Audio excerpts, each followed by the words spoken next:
Hey everyone, welcome back to the arena. I'm MD, joined here by Covey and another guest that we just can't wait to get into. Before any of that, love and appreciation to our followership as they continue to show the same back. Yeah, what's up, guys? I don't think I've said that recently, so I just want to say I love you all. Thank you for listening. I know MD always covers it, but it's definitely reciprocated for me as well. So I love you guys. Thank you for always listening and for the support. We've got an awesome guest here. This is Lee Knaz. Lee Knaz, and Lee is a growth and integration coach, is I believe what Lee goes by, and it's a very interesting kind of background. Lee's got a great story, and through our very brief introduction, I think you guys are all going to find a lot of benefit to this conversation. I know I really enjoyed getting to know Lee briefly in the short time that we did. So without further ado, Lee, why don't you just provide a background on who you are and kind of how you got to where you are today? Yeah, man. Thank you for having me. And I, first of all, owe you a gratitude for reaching out and bringing me on. So thank you for that and everything that you guys do for your community and creating this platform for all of us to connect. Growth and integration coach. I do a lot of work around that space with personal clients, one-on-one for coaching, and then as well on the platform, mainly on Instagram and through my website. It's been like most things, it's been a journey to find myself in this position of coaching and working with people in this realm, in this arena. But that didn't start here. My first career was as a private chef. I had a 12-year successful career as a private chef here in Los Angeles, and it ended. And once it ended, I figured out what I enjoyed most in that world of working with people in their homes and providing them a culinary service. What I enjoyed most was actually the personal interactions with my clients beyond the actual cooking and the serving of the food. It was mostly getting to know the people, getting to know their families, and gaining their trust to the degree where it ended up being kind of like, them and I sitting around a table and talking about life. That to me was the juiciest part of the career. And so when I realized that cooking was done for me, I figured out a way to encapsulate and kind of identify what worked best in that world, what I enjoyed most, and then highlight that for myself, create a career out of it. So that's kind of the very short version of how this all came to be. And of course, there's a lot before that and a lot still to come. That's kind of where we're at the moment. Yeah, Lee, I want to take, if you're comfortable with it, let's go back a little bit farther to your kind of childhood, where you grew up, how you got to, you're now in LA, but kind of how you got there. I know we've talked one-on-one a little bit about that, but I want our listeners to hear just a little bit more about your background and kind of how it shaped who you are today and where you are. Mm-hmm. Yeah, definitely. Comfortable with everything. Ask away. Well, I'm from Israel originally. I spent my first 24 years of life there. I grew up on a small farming community of 700 people called a kibbutz, if anybody's familiar with that. And then after a big war in 2006 in Lebanon, which I participated in, I decided that my time in Israel is done. And for the sake of my future safety and then my future children's safety, decided to leave Israel spontaneously, eventually landed in LA. And for the only reason that I had a landing spot, I had a childhood friend that was living here at the time. Found myself in LA, which was, I couldn't have designed a sharper transition between a tiny little village in a tiny little country all the way to basically the capital of attention and, basically everything that we know about as far as entertainment coming here to Los Angeles from a tiny little place. So it was a pretty harsh transition. And so a lot of lessons there learned, and over time developed my first career, my second career here. And again, we can dive into so many points, so many defining moments on that journey that are super interesting and developmental and transformational for me. the pride that I have in my work is that I speak from personal experience. If I don't know what I'm talking about, if I haven't gone through it, then I don't want to guide from a place of not knowing what I'm saying. And so I'm grateful for the rich life experience that I've had, whether it was, moving countries, being at war, starting a successful career, business, ending that, starting a new one, going through a marriage, going through a divorce, becoming a father, and so many small moments along the way that the confidence that I have when I speak to other people is coming from personal experience, and that's something that I truly enjoy and resonates well with my audience, with my clients. I wouldn't be here if it wasn't for every single thing that happened, every single person that I've met along the way, whether it was a pleasant encounter or less than pleasant, to say the least. So the gratitude there is real. So we can dive into any one of those moments if you like, whatever kind of sparks your interest. Yeah, I want to go back to when you mentioned as a chef, when you were having sit-down conversations with families. They seemed like pretty interesting conversations. What were some of the common themes that you and these families would talk about? It seems like those conversations are something that you think about as a highlight in your journey here in terms of integrating into your life here in America. Right, yeah. So the clients that I had, without divulging too much personal information, are really some of the wealthiest people in the world, some of the most well-known. And the privilege that I had was to not only be invited into their home, but to be invited into the heart of their home. So these are these massive mansions in the hills of Los Angeles and Malibu and all these places that I didn't dream of growing up. And I was in their home, and what I got exposed to is not the facade of the person as they expose themselves, as they present themselves to the world, but like them in their real natural environment and them being just themselves. Now, what that made me realize, which was probably one of the greatest added benefits of a quite successful career, was that people are people, man.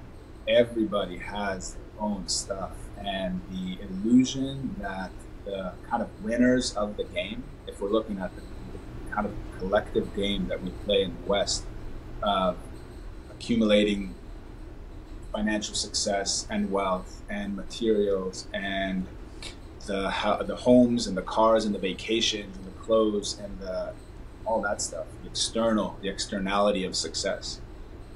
What I saw is I was being introduced to the winners of that game and seeing that behind the facade, behind the mask, behind the costume, there are human beings with real human problems, with real pains and sufferings that are not necessarily happier than I was, even though, on paper, or as far as the public opinion, they are the winners. I mean, everybody's aspiring to become like that, to have their number of zeros in the bank account, to have their number of luxurious cars, and to go on their vacations and to go and experience their life the way that it is presented. It's like that page in all the tabloids and all the gossip magazines. Celebrities are just like us.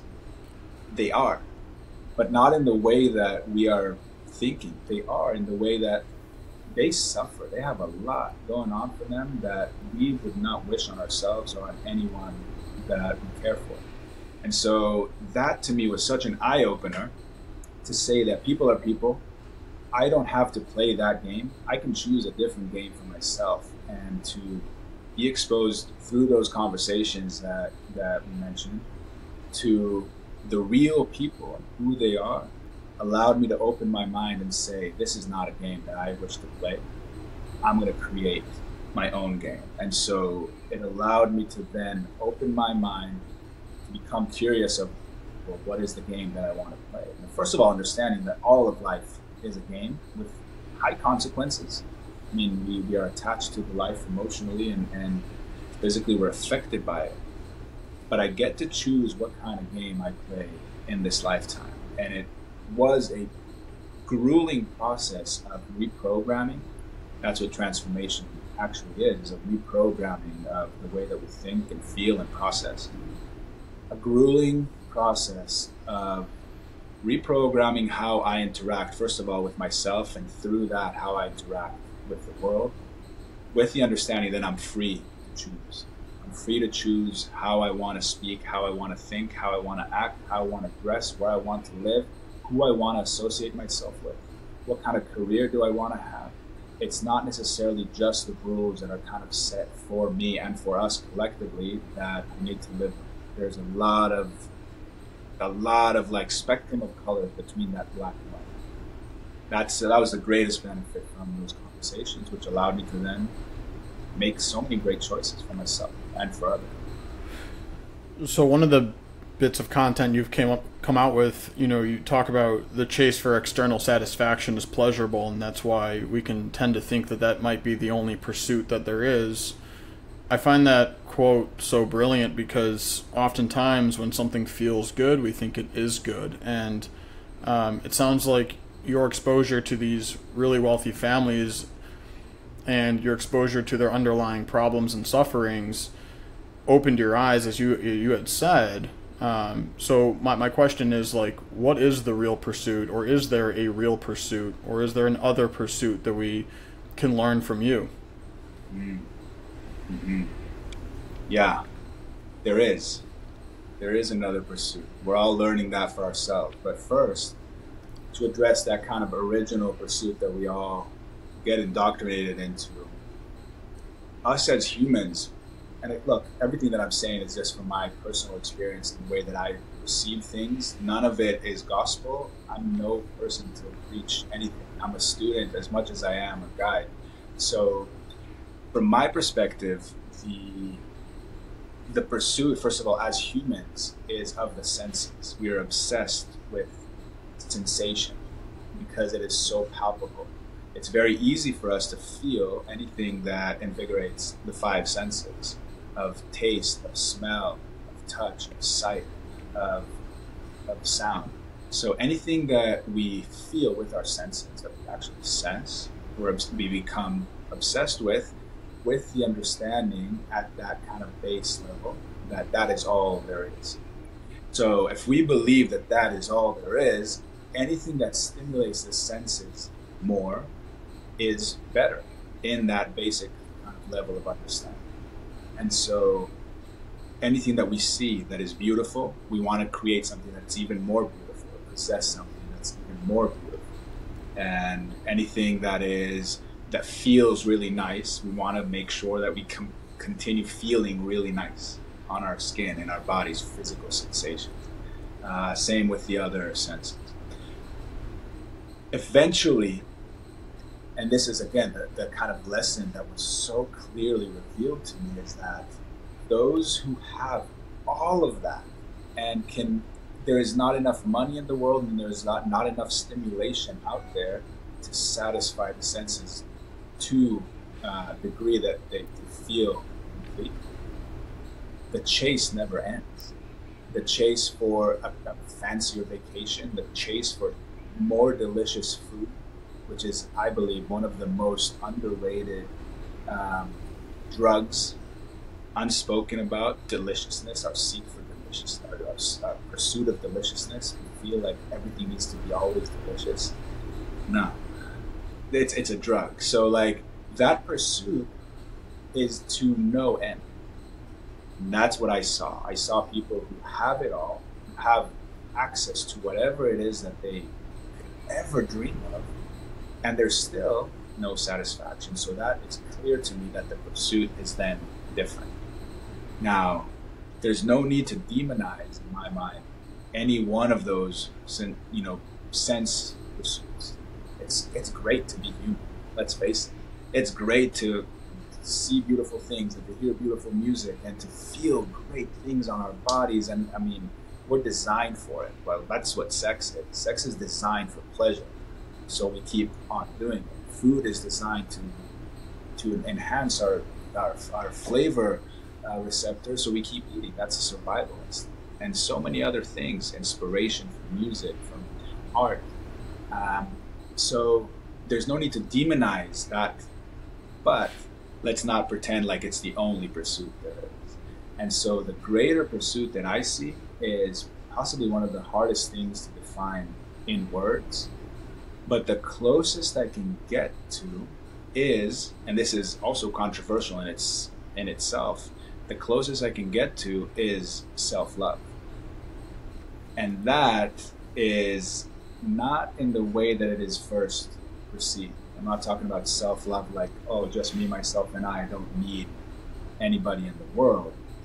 Actually goes deeper than that, as I believe self becomes synonymous with God or the universe or love itself, like the love for the universe, the love for the greatest source that is just beyond ourselves. And so to kind of reframe that pursuit, it's the pursuit of a connection with something that is beyond ourselves, beyond the limitations of our own body, of our own mind, of our own existence as separate entities.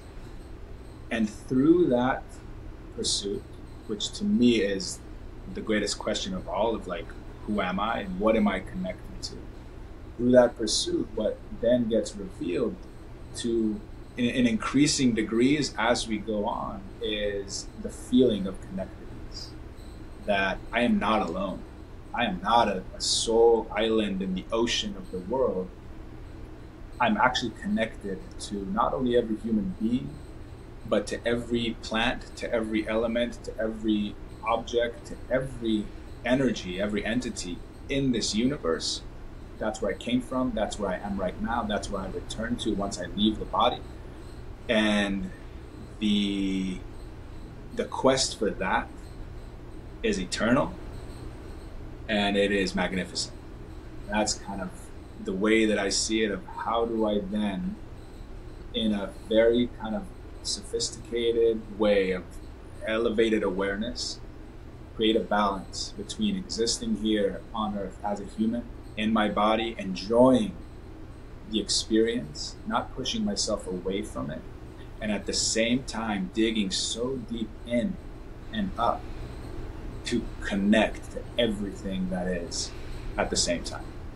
Lee, in your experience with self-love, or working with, let's say, clients or exposure to other people, self-love sounds obvious, it sounds simple. Sure, I love myself, right? It's easy to say that, but, you know, what have you noticed are signals or indicators of people who think they love themselves truly, but tend to behave in certain ways or demonstrate behaviors or signals that you might say, okay, this person thinks they love themselves truly, but they have some work to do.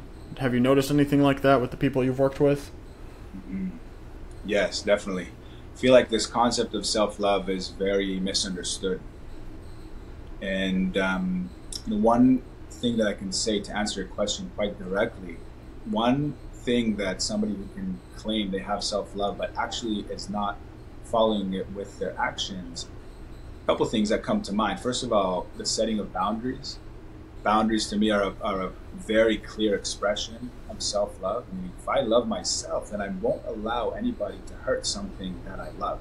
It's very easy to kind of relate to it when it's somebody else outside of ourselves. You know, if somebody comes in and tries to hurt my daughter, I'll mess somebody up. But then if somebody's coming in trying to hurt me, there's a mechanism there of all kinds of layered experiences and programming that might sometimes not really protect me, meaning I won't be able to set up a clear boundary. And that's again a practice of creating boundaries as an expression of self-love. Another thing is self-care. Do I care for myself? So for me, somebody who goes and takes care of their body, that's an expression of self-love. When it comes from that place of like wanting to be healthy and strong, and not from the place of vanity of wanting to look good so then I can get the validation from others. That's not self-love. That's the lack of it and the pursuit of external love in replacement of it.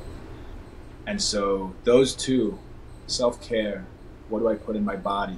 How do I take care of it? How do I take care of my mind? What kind of material do I consume with my mind as well? All expressions of self-love. And I think another expression of lack of self-love is, again, the constant pursuit of, or at least looking at self-love as if it's like, I don't need anybody else. We are human beings and we love that human connection. That's what we're here for. We're here to interact with other humans, not to push them away. We're not, again, soul islands. We are connected and we're seeking that connection constantly.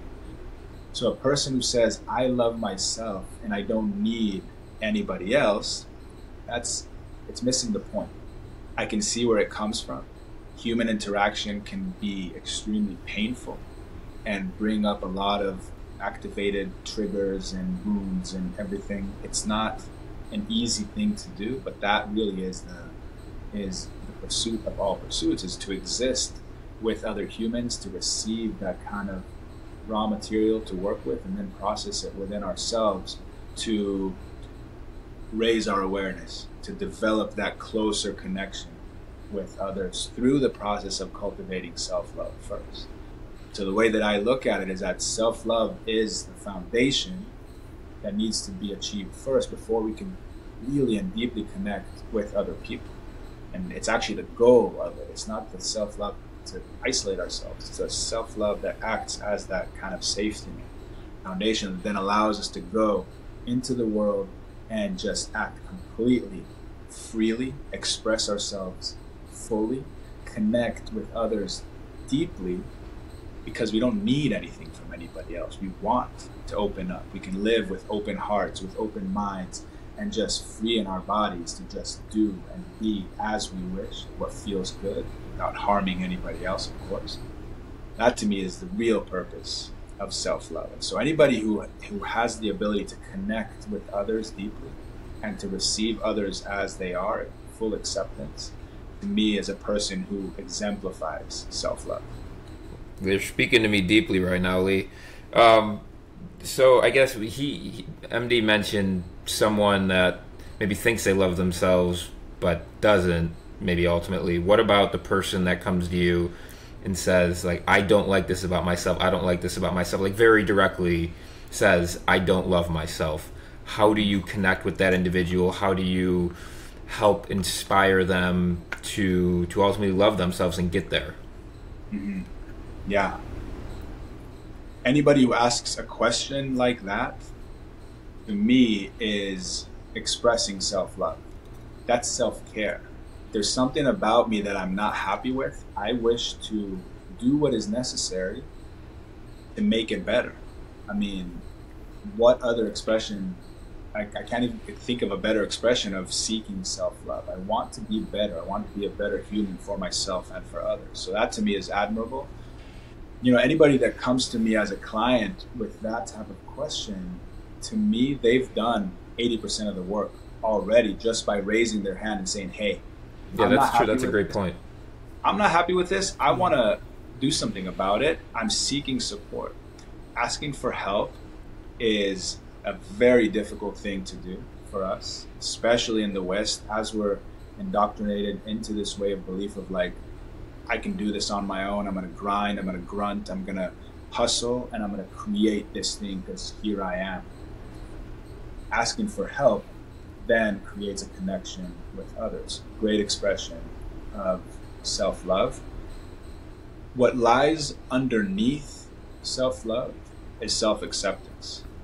As a prerequisite to love yourself, accept yourself first in all of your parts. Any kind of trigger that comes in that gets you all activated, that gets you acting out of character, out of your place of full peace and equanimity, is a sign of a part of you that is not whole, that is not complete, that is not acceptable, that doesn't have space. So the first initial step is to take that part of you, it's just a part, first of all, recognizing that it's not all of me that I don't like, there's a part of me that I don't like. So for example, for me personally, one part of me that I really didn't like is that I didn't like the way that I was speaking. I didn't like the way that I was expressing myself. I was very shy growing up. I was very kind of subdued and kept to myself in the corner in fear of people not wanting to hear what I have to say. Kind of story that I would tell myself, like, well, what you have to say is not interesting to anybody. And for me, that was a very debilitating part of myself. So now looking back at it, and I'm talking early childhood, I look back at it and I say there was a part of me that I didn't like. There were other parts that I loved about myself, but that part I didn't like. And so the first step was to accept it and to create space for it instead of pushing it away. So pushing it away could mean like, oh, I'm not going to speak to anybody and I'm just going to like stand back and be in the corner and not interact with anybody. And the healthier approach would be, which eventually I took, thank God, was to accept that part and give it space. Like, all right, come here, part, come here. Little child who is afraid to speak in front of others, I got you. And this is kind of coming, the speaker here is me of current times, me as an adult, coming into that little child and saying, hey, come, let's work on this together. Thank you for highlighting this for me. This is a communication that I'm having with my younger self. By the way, we are all schizophrenics. We all have multiple personality disorders, and it's not a disorder, it's just the way that it is. So I'm talking to my younger self and I'm saying, come, let's work on this together. Thank you for highlighting this thing that we all kind of shared together, you and I. Now, let's work with this. And through a process that I enjoy doing with my clients, and it's breakthrough after breakthrough, we're able, and again, based on the process that I went through myself, this is not anything that I studied or got certified for. It's the certification of self. The University of Me gave me this diploma of like, okay, you can go ahead and support others with this, and it's a constant practice. So through that, we can do work that then creates a practice that allows me to now speak to what I believe is in a clear way, in a way that reaches other people. Something that my 6-year-old self looks at with amazement of like, what? We created that? Like, what the hell? And so it's like, not only is it early childhood healing, it's actually an alchemy that is created from something that is so debilitating, looking at it as a gift, as a highlighter, as a signpost of let's pay attention to this and let's bring it in with love and respect, well, with acceptance first, and then love, and then fully being able to integrate it into our being. So that's the part of integration coach, integrating every part of ourselves, especially those that don't feel good, the parts that we want to push away. Looking at the gift that they have for us, alchemizing it, and integrating it into our being, because we understand that the more we do that with those parts that we don't want to look at, shine the light on them, bring them in, and become more whole as individuals. Free expression is nothing other than loving ourselves fully, every part of ourselves, all of our deficiencies, all of the things that, oh my God, maybe in the past, if somebody would know that I would be like this or that, they would not love me. Come on, let's come on and hang out here at the party. We're all cool together. Everybody's hanging out. Everybody's cool. And now let's all together go and interact with the world. We're all good. Yeah, Lee, I think that's great, real quick, just because I'm relating it back to my own personal journey. And again, as it relates, and I think we talked a little bit about this offline, but as it relates to my sexuality, like step one was indeed self-acceptance. It was saying that this is who I am, telling myself that. And at that point, I was still extremely ashamed of it, but at least I had taken that first step of accepting. And then after that, I was able to kind of break down all the, the beliefs I had about what that meant for me or what people would then think of me.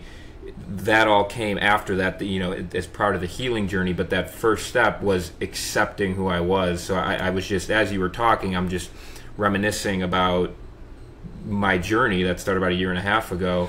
So I think that was very well said. Lee, so in your upbringing, you mentioned having to serve in a war, having to leave a country to move to another for the sake of safety. I would imagine there's some traumas that come along with that. And did you fall into the perception of the American dream when you first moved to LA, and I'm going to build myself and my better life through the pursuit of the external satisfactions? And did you ever feel the pressures then of comparing yourself? I'm just a chef in America, and these people have mansions. I have such a long way to go. I'm trying to connect some dots here and hypothesize, but it sounds like you really freed yourself from all those pressures, and you ended up pursuing a different type of dream that maybe a lot of us who are on the hamster wheel every day can stand to learn from. Am I understanding some of your story correct? I'm clearly summarizing. Yeah, you're summarizing really well, and the question is fantastic. Thank you for that. The understanding that I have is that in order to find balance, we have to explore the extremes. We don't have to, but it's a really effective way to find balance. Is like, let's check out the edges of the spectrum in order to find our place along it. And so what you're mentioning is absolutely what happened. I moved here, and it was a culture shock of a lifetime, but also out of a sense of survival and a need for belonging. I assimilated myself so fully into American culture. And I don't know, anybody who hasn't been to LA or hasn't lived in LA doesn't understand the vacuum that it sucks you into as far as materialism goes. Everything is so shiny and so beautiful. The people are so beautiful everywhere you go, and the money and the cars and the parties, and it's so enticing. I don't know anyone who can come here and not be just completely blown away by it. I mean, there's stories over and over again of all these highly spiritual beings from all over the world that then come to LA and get all corrupted, because it's like, we're all human. This is, again, the obsession that we live with is like for the material. It's built into us. It's something that is undeniable. So I absolutely dove into it head first. One of my first jobs here, my first kind of like long-term jobs after I did pretty much any kind of like bullshit job that I could find just to make money, and just had the biggest smile as I was working for a moving company, and as I was stocking shelves in grocery stores, and I was cleaning homes. And I mean, my first job in America, I mean, this is actually pretty funny. My first job that I ever got was at the flagship Abercrombie store at the Grove in LA. And it was so pathetic. Like, all I had to do was stand at the top of the stairs, decked out in Abercrombie gear, and just like doused in the decked in the cologne.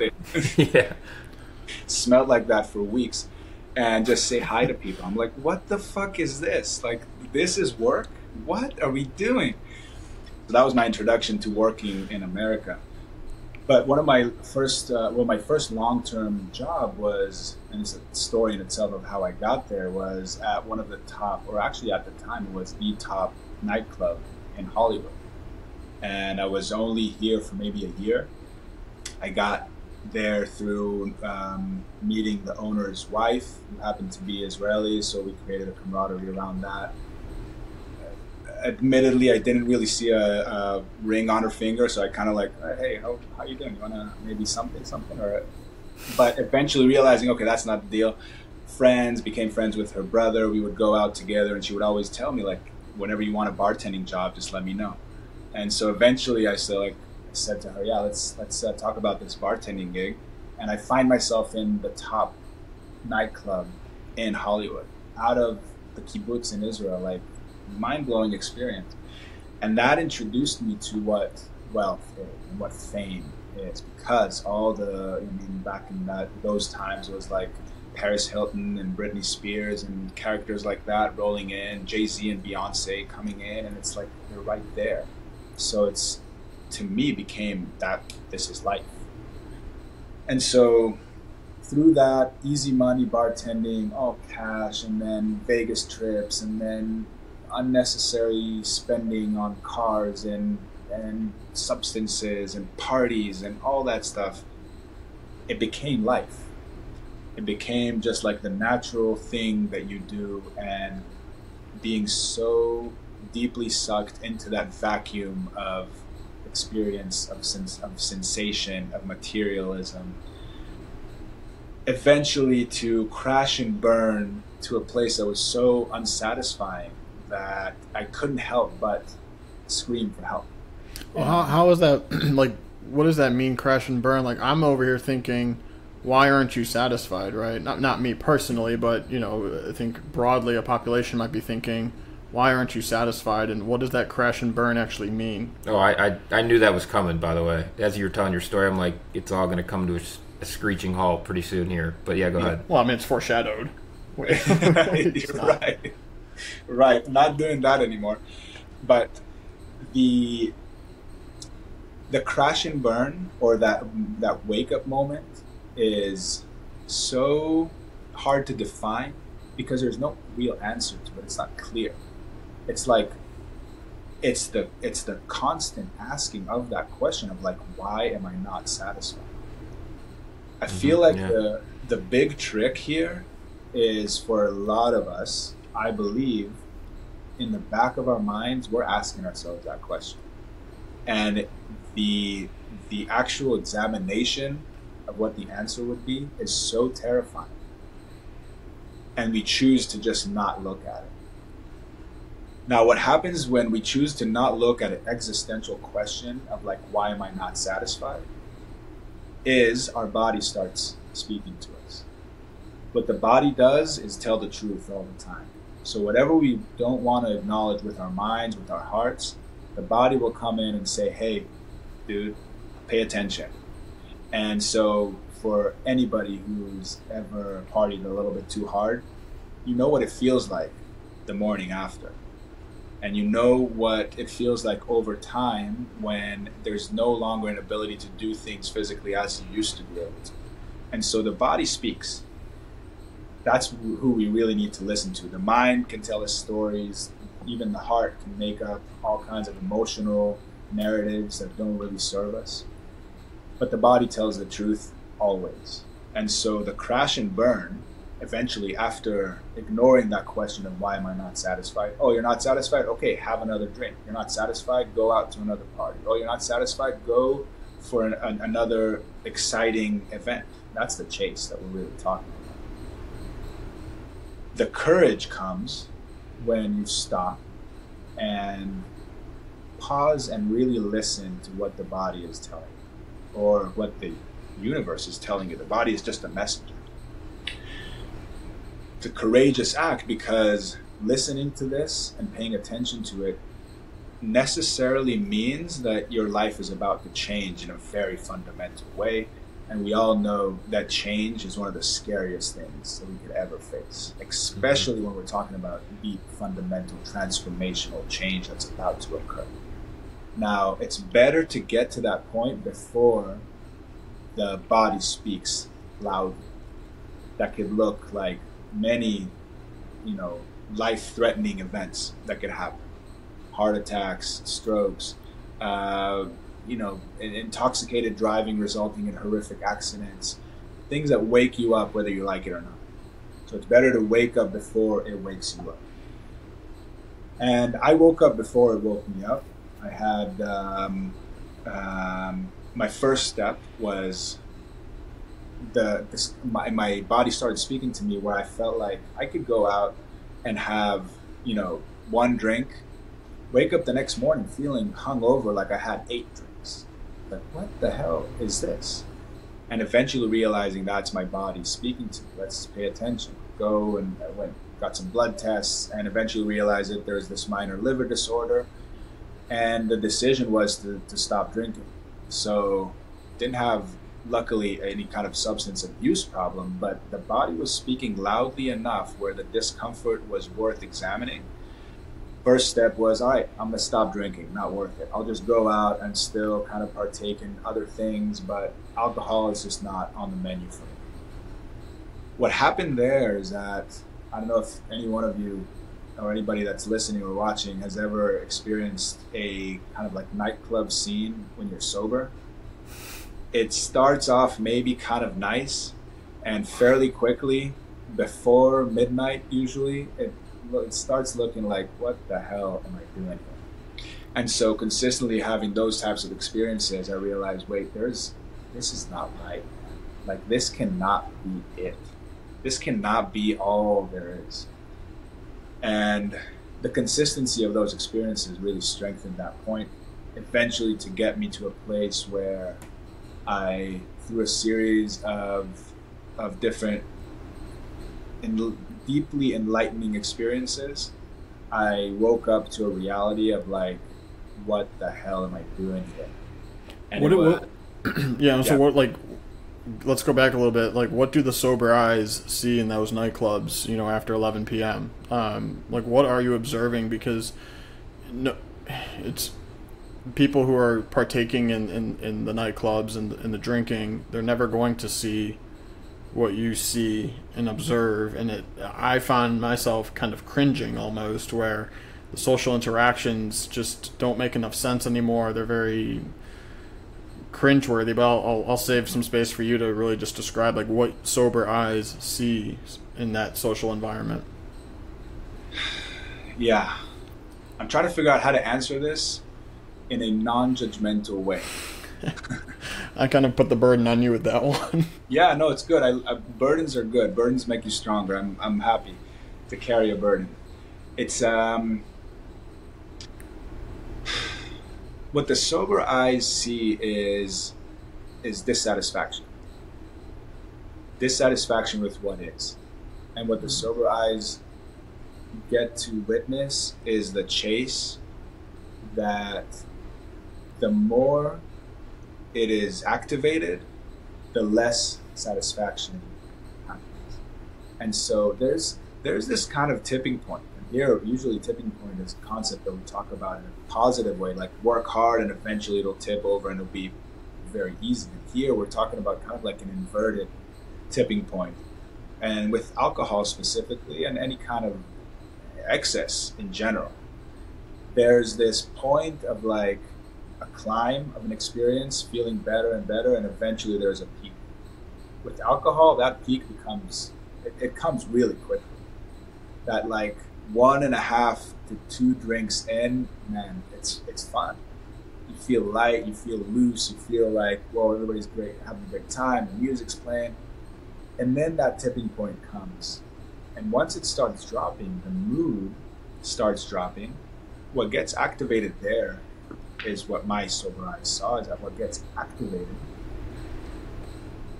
is the chase is starting to happen, and that the belief is that the only way to re-satisfy ourselves or to maintain that kind of good feeling, that good mood, is through satisfying the senses. And so if 1 drink and 1.5 drinks and 2 drinks got me to this place, I guess 1 more drink is the way to go. Now, the thing with alcohol specifically is that, you know, that liquid courage effect takes place, and we feel that we become invincible. Cocaine is another one of those, where you feel invincible. It's like, here I am, I can do anything. I can start a business with whoever. That's like the side effect of cocaine. It's such a weird thing. And it's like, okay, let's go for another one. You know what's crazy though is you can feel that totally sober now. Like I can say I feel that way. I mean, it takes a lot of work, but I feel like I can. There's not a lot I can't accomplish, and I don't need any cocaine, any alcohol to do so. Mm-hmm. Just a side point. So it's doable, but again, like it takes a lot of rewiring and a lot of work. But anyway, continue. Yeah, it's absolutely doable, and that's the product of going through this transformation eventually. And I see how, for me at least, and for many others, the crash is necessary. And the kind of that clash with what is, that dose of truth that comes through, then allows for the process to now reverse itself and then go in a different direction to that place of what you're describing. Exactly. But to witness it first and witness it firsthand is the most effective. That the disease of excess is what we're all experiencing here. I'm generalizing, of course, but in the West, we're all suffering from a disease of excess. We believe that more is better.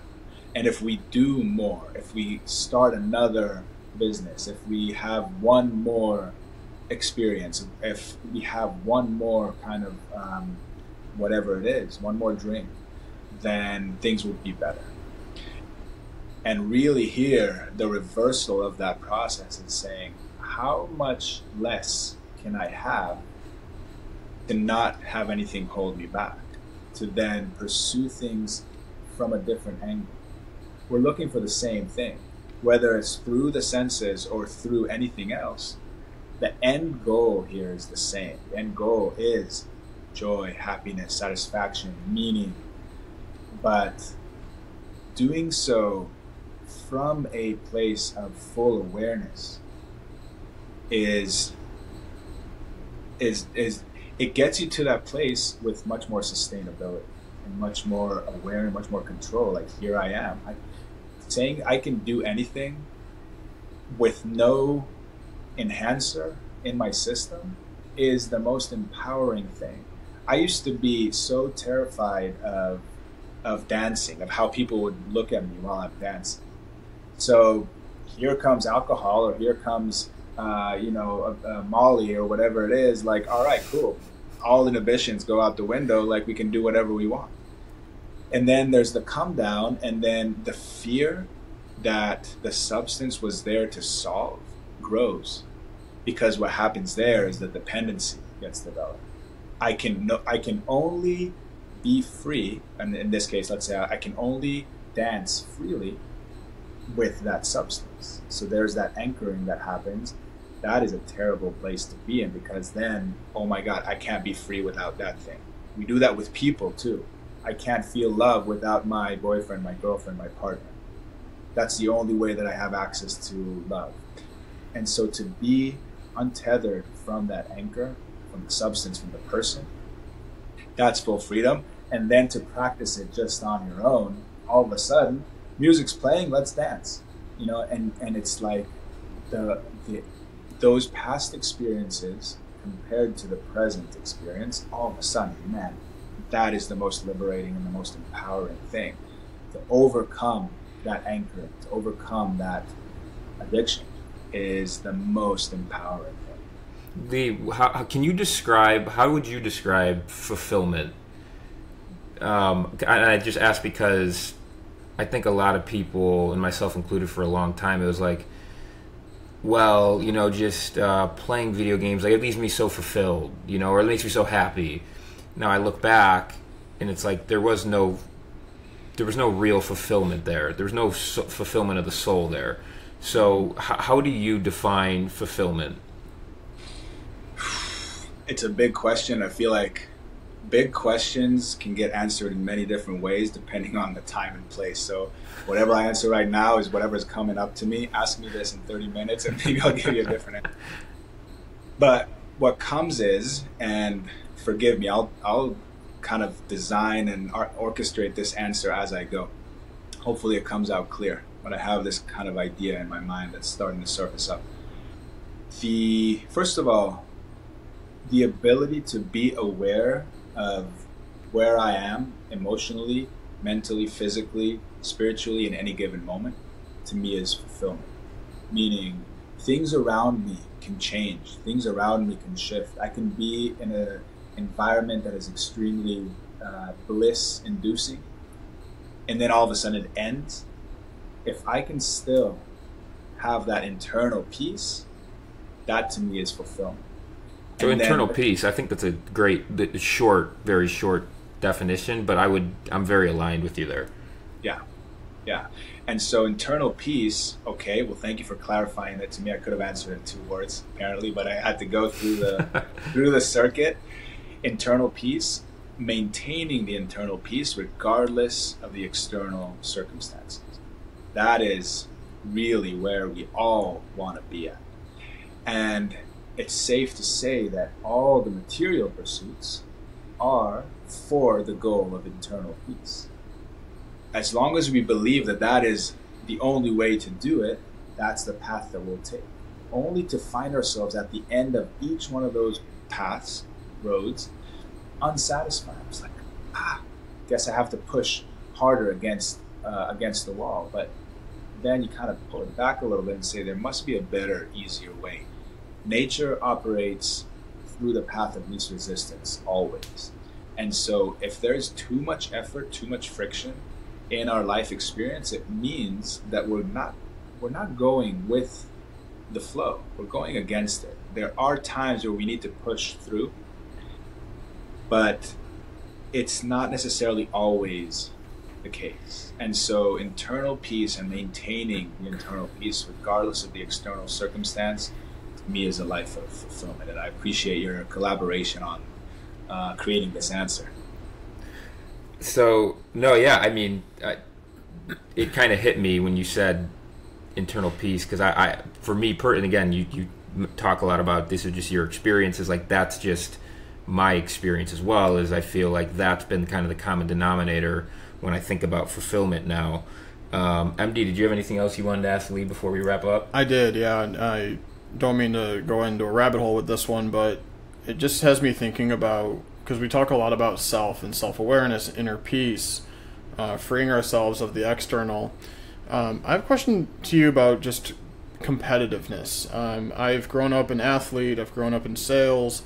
It was always about finding your way to the top of the chart relative to your peers, and I always thought competitiveness was a positive thing, and I think competitiveness can serve as a positive to continue to achieve whatever it is that you're trying to achieve. I've since developed the understanding that maybe it's more about competing to be the best version of myself.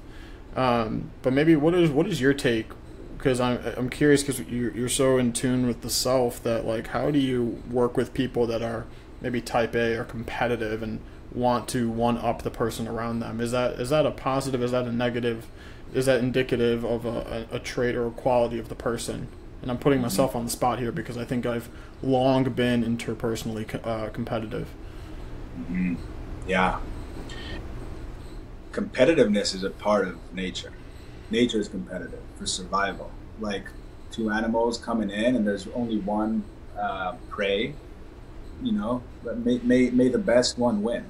And that's survival. That's in us. It's in our DNA. It is a part of our biology, and it's from the moment of inception. All the guys are like, "Hey, let's go. May the best one win." And that's it's from our moment of inception. We are competitive.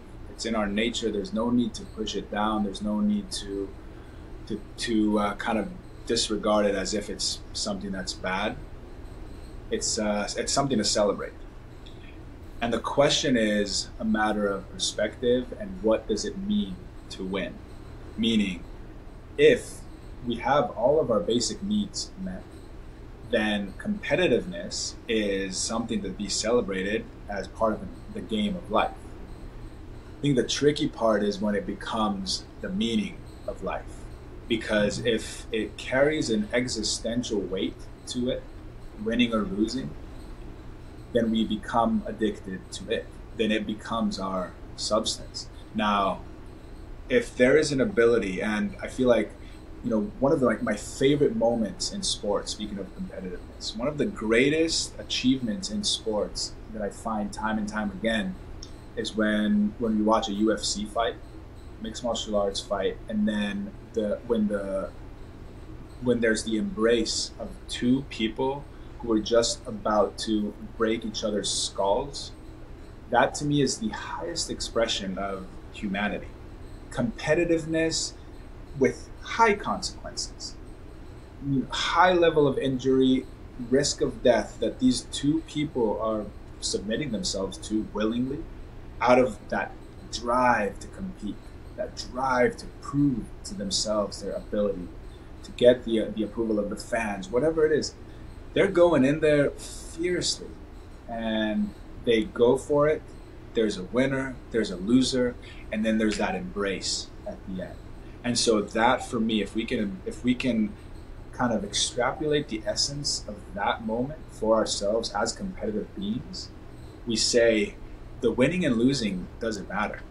It's the game that we played, it's the high stakes that we kind of danced with, and here we are just being so fabulously and beautifully and powerfully human together. And so the competitiveness, the competition becomes a joyful act and a celebration.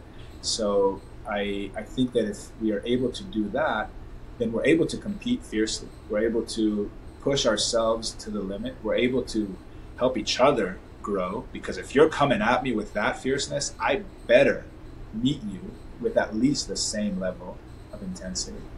And by that, I'm stretching and expanding my own abilities. So competitiveness is the drive for growth.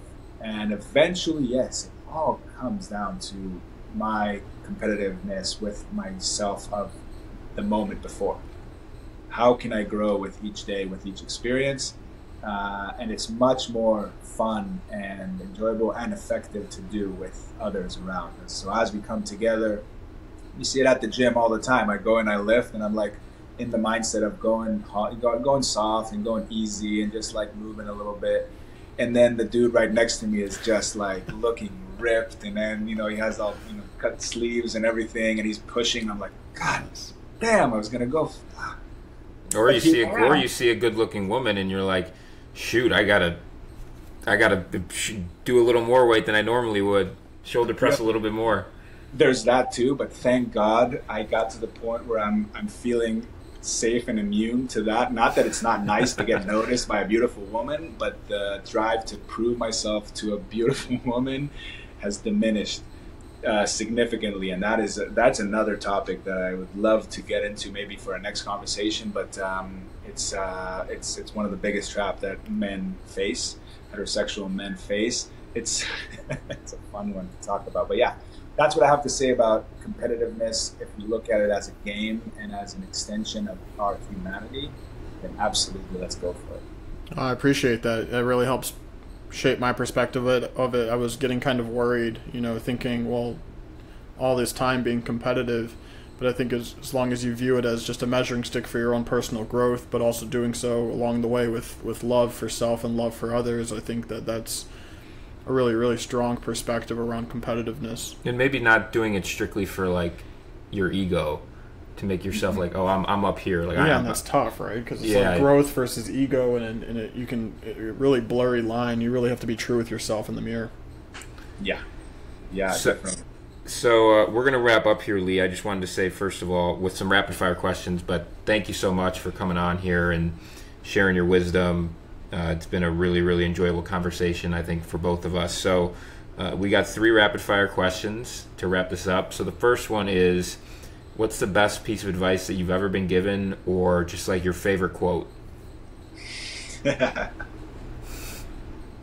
The one that comes to mind, and again, this is one of those questions where you ask me at any given moment, right. I give a million different answers.